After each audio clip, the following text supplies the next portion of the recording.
নমস্কার বন্ধুরা, মৌটুসি ব্লগে তোমাদের সকলকে জানাই স্বাগতম। তোমরা কেমন আছো বন্ধুরা? অবশ্যই জানাতে ভুলবে না কিন্তু কমেন্টে। হাওড়া ডোমজুর সেই চেনা পরিচিত একটি জায়গা, যা সবার জানা।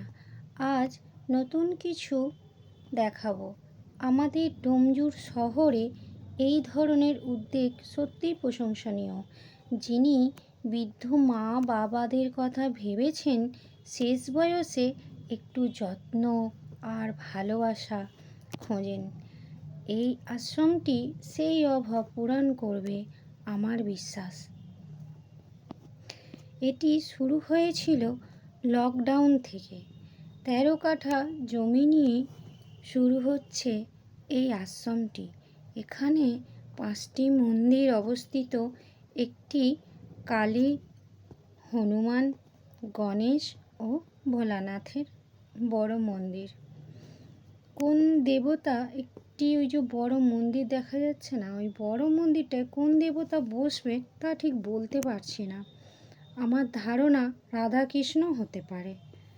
এটি শেষ হবে, কাজ চলছে এখনও। 2027 মার্চ উদ্বোধন হবে, এই রকমই শোনা গেল। তোমরাও সময় করে ঘুরে যেও। মন মুগ্ধ করার মতো জায়গা। হাওড়া আমতা রোড ট্রেনেও আসার সুবিধা আছে। বাস বা যে কোনো কিছুতেই আসতে পারবে। যদি ভালো লাগে শেয়ার করে দিও। চ্যানেলটি সাবস্ক্রাইব করতে ভুলো না কিন্তু। সুস্থ থাকো, ভালো থেকো। আবার দেখা হবে পরের এপিসোডে। আমি তো ঘুরতে ভীষণভাবে এখানে ভালো লাগছে। পুরো সময়টা কিভাবে কেটে গেল তোমাদেরকে আমি বলে বোঝাতে পারবো না। এটি হলো আমার নাতনি সানবি। আমরা এখানে সবাই মিলে বেরো করতে গেছি। প্রায় সন্ধ্যার টাইম হয়ে এলো বলে। এত সুন্দর হাওয়া, এত মন মুগ্ধ করার মতো জায়গা, যতক্ষণ পর্যন্ত না তোমরা দেখছো নিজের চোখে, ততক্ষণ তোমরাও বিশ্বাস করতে পারবে না। আমি বাইরে থেকে দেখেছিলাম, তখন এই জায়গাটা তৈরি হচ্ছিল।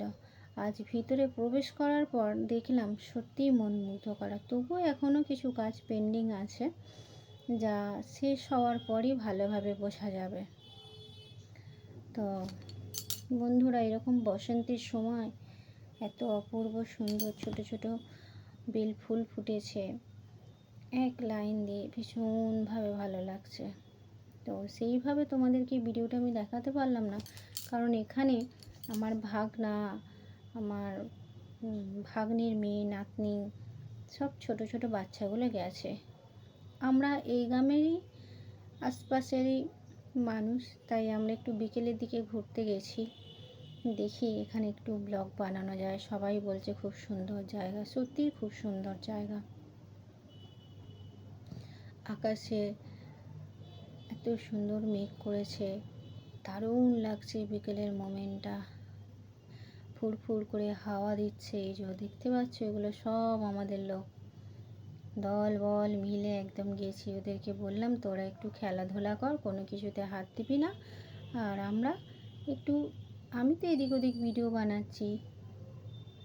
ওই যে কাজ চলছে, বড় গুরুজনরাও ওখানে আছে সব, ওনারাও কাজের যারা দায়িত্ব নিয়ে কাজ করছে আর কি।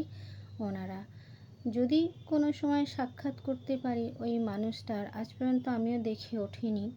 মানুষটার নাম আমি জানি, কিন্তু চোখে মানুষটাকে এখনও দেখা হয়নি। যাই হোক, কোনো না কোনো সময় এই মানুষটার সাক্ষাৎ যদি আমি পাই, তোমাদেরকেও সামনে তুলে ধরবো, তোমরাও দেখে নিও।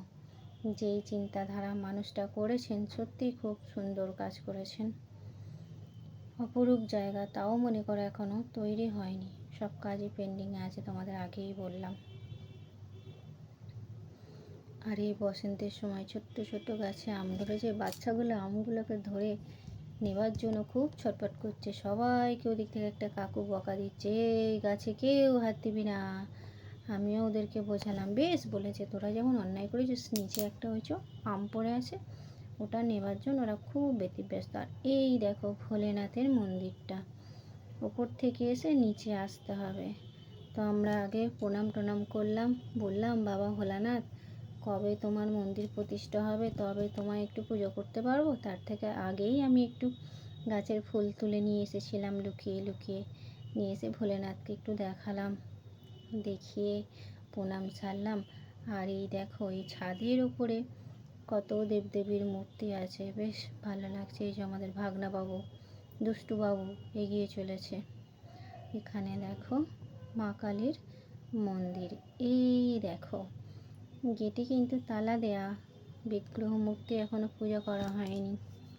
দেখতে দেখতে ঘুরতে ঘুরতে চারিপাশটা সন্ধ্যা হয়ে গেল।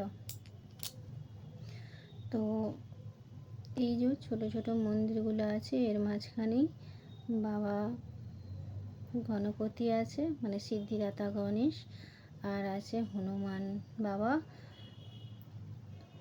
এই দেখো হনুমান বাবাটা, সব কটা ঠাকুরকে যখন ছবি তুলছিলাম বলেছি তোমাদের ছবি নিচ্ছি, হনুমান বাবাকে বলার সময় আর বলা হয়নি, তাই উনি কোনো মতেই ওনার সেলফি আমাকে দিতে চাইছে না। দেখছো কত কষ্টে আবার মনে পড়ে গেল, আবার পারমিশন করলাম, বললাম আর কি যে বাবা তোমার একটা ছবি নেবো গো, আমার অনেক বন্ধুরা আছে দেখবে। তাই বাবা একটু ওই হালকা ফুলকাভাবে বাবা হনুমানজি একটু ছবি দিলেন, এই আর কি। চলো দেখা যাক আবার কোথায় যাই। এই যে বদমাইশগুলো সামনেই।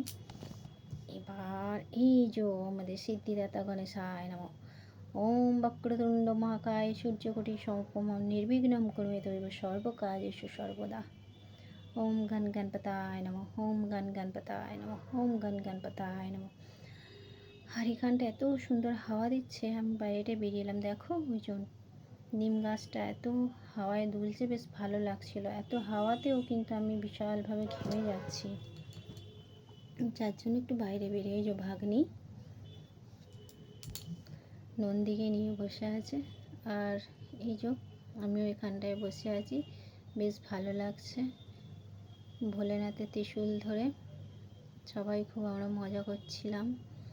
বললাম বাবা ভোলেনাথ এসো তোমার সাথে একটা সেলফি নিই, এরপর হয়তো আর কোনো সময় সুযোগই পাবো না তোমার সাথে সেলফি নেওয়ার। তাই ভোলেনাথকে ডেকে ডেকে একটু সেলফি নিয়ে নিলাম। ফুলগুলোকেও বললাম এসো ফুল, পরে আর হাতই দেওয়ার সুযোগ থাকবে না। আর এটি হচ্ছে গত বছরের, মানে 2025-এর, তখন ওটা শুরু হচ্ছিল বাইরে থেকে গিয়ে, তখন এটা ভোর 4:30 ওখানে আমাদের 1 নম্বর মা কালী শ্মশান কালীর পূজা হয়েছিল, দেখতে গিয়েছিলাম ভোরবেলা। মায়ের বিসর্জন হয়ে যাওয়ার পর আসার সময় আমরা এইভাবে এই জায়গাটা ছবি তুললাম। দেখতে পাচ্ছ বন গাছ হয়ে আছে।